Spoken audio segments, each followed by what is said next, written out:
Hi everyone, my name is Mala and I'm the former director of Tech for Social Good at the software company GitHub. In this video, I'm going to cover two sometimes nebulous, sometimes overlapping yet somewhat separate concepts of responsible AI and AI for social good. This video will explore the topics from a more theoretical angle using major social sciences frameworks. You won't need a deep technology background to follow along. As always, a few disclaimers. First, the opinions expressed in this video are strictly my personal views, not that of current, past, or future employers. Second, this video is for informational purposes and is not product advice. Third, AI tooling models and markets are changing pretty much daily, and therefore some of what I say may be outdated by the time you view this. And lastly, other people may define responsible AI and AI for social good differently. There's no doubt that you've recently come across an article, video, social media post, or ad about AI. Within the tech industry, there are a lot of questions about the considerable cost needed to implement and deploy AI software, models, processes, or tools at a large scale, and in doing so, whether these tech and other big enterprise companies will gain enough to really make it profitable. There's also a lot of media attention on top AI companies like OpenAI and Hugging Face and their partnerships with Microsoft, Google, and Amazon.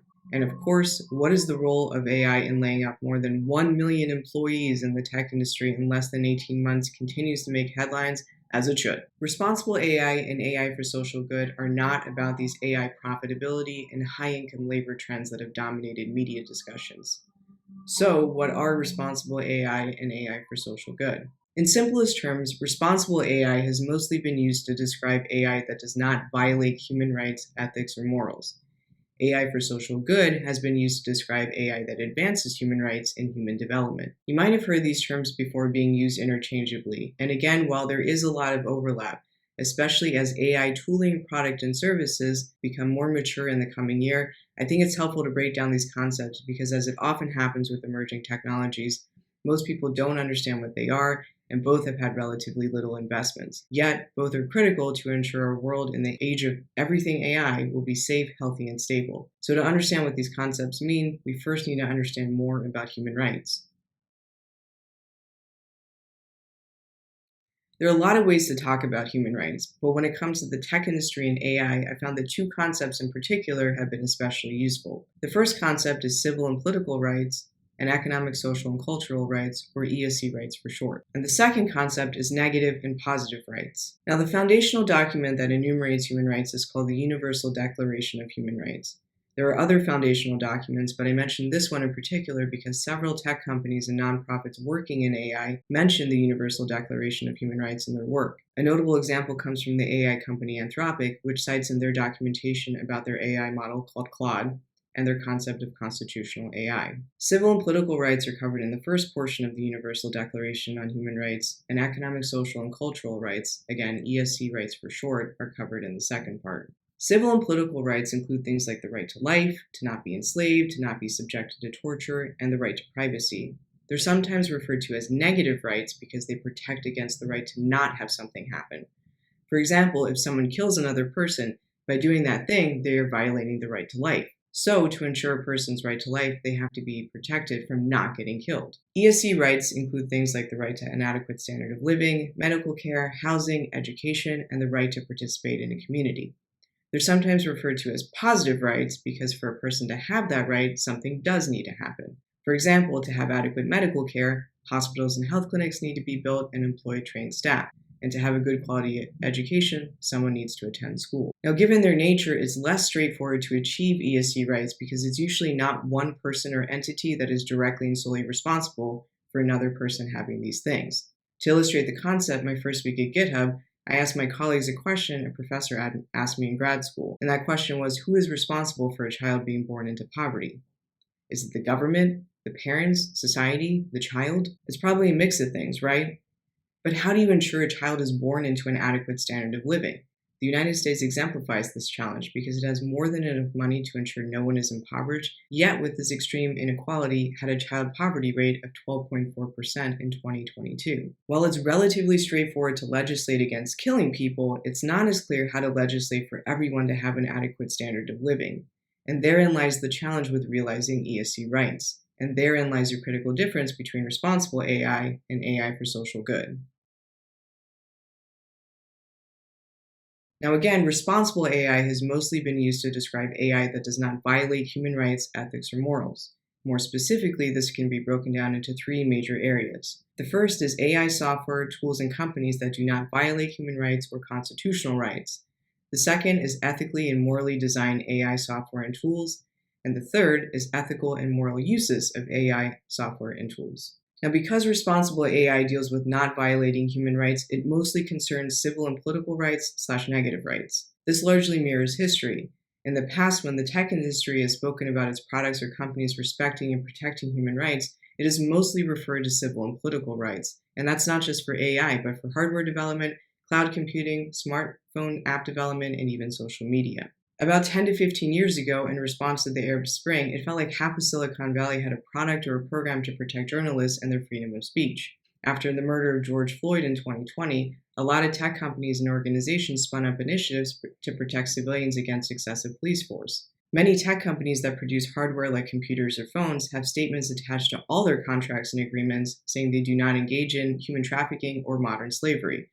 And all of these things relate to civil and political/negative rights. Why is this the case? Well, a few reasons.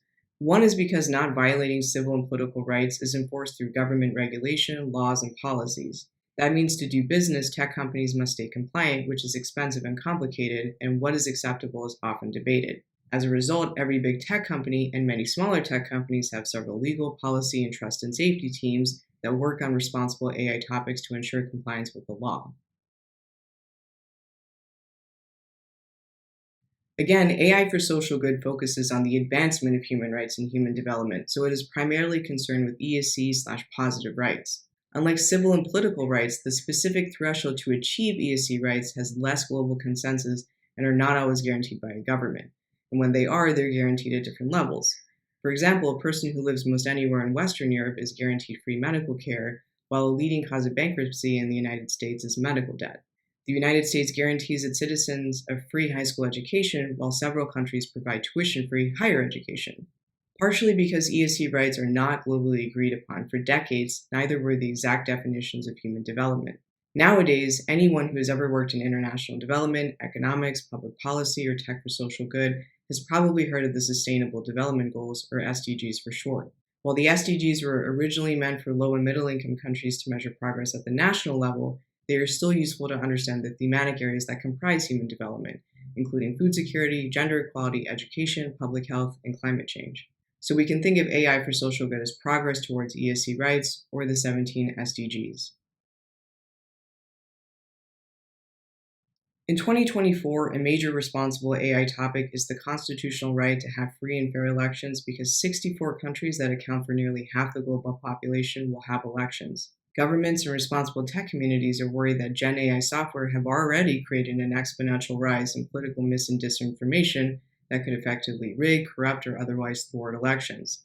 And some people also argue that curtailing Gen AI mis and disinformation might actually violate freedom of speech and silence dissenting views. In addition to elections, responsible AI communities have been and continue to debate how AI can and should be used in banking, education, music and media, copyright, government services, employment selection, and so much more. As I've mentioned in my other AI videos, there are many women of color who have been sounding these alarm bells for years, and this Goodreads list is a good place to find some of their publications. In AI for social good, there has been some incredible work in improving medical diagnoses, discovering new medicines, real-time translation for indigenous languages, modeling for catastrophic weather events that disrupt economic activity and destroy homes, and so much more. However, AI for social good has received a lot less attention and funding than it should. We need more investments to explore things like how AI can improve public health systems, ensure equitable education opportunities, and strengthen global food security. All right, before I leave, I need to do something that I haven't done before in my other videos, but I think it's time now. So I want to throw in a shameless plug for myself. Since November 2023, I have officially been back on the job market. And as you can imagine, I have a lot of ideas about how to leverage AI and ML for a greater social good. If you're interested in hiring me for this or really anything related to tech for social good, please reach out at authormala@gmail.com or on LinkedIn. You can also find more about my work at malakumar.com. And as always, if you like this video, please be sure to like and subscribe for more. Thanks for watching.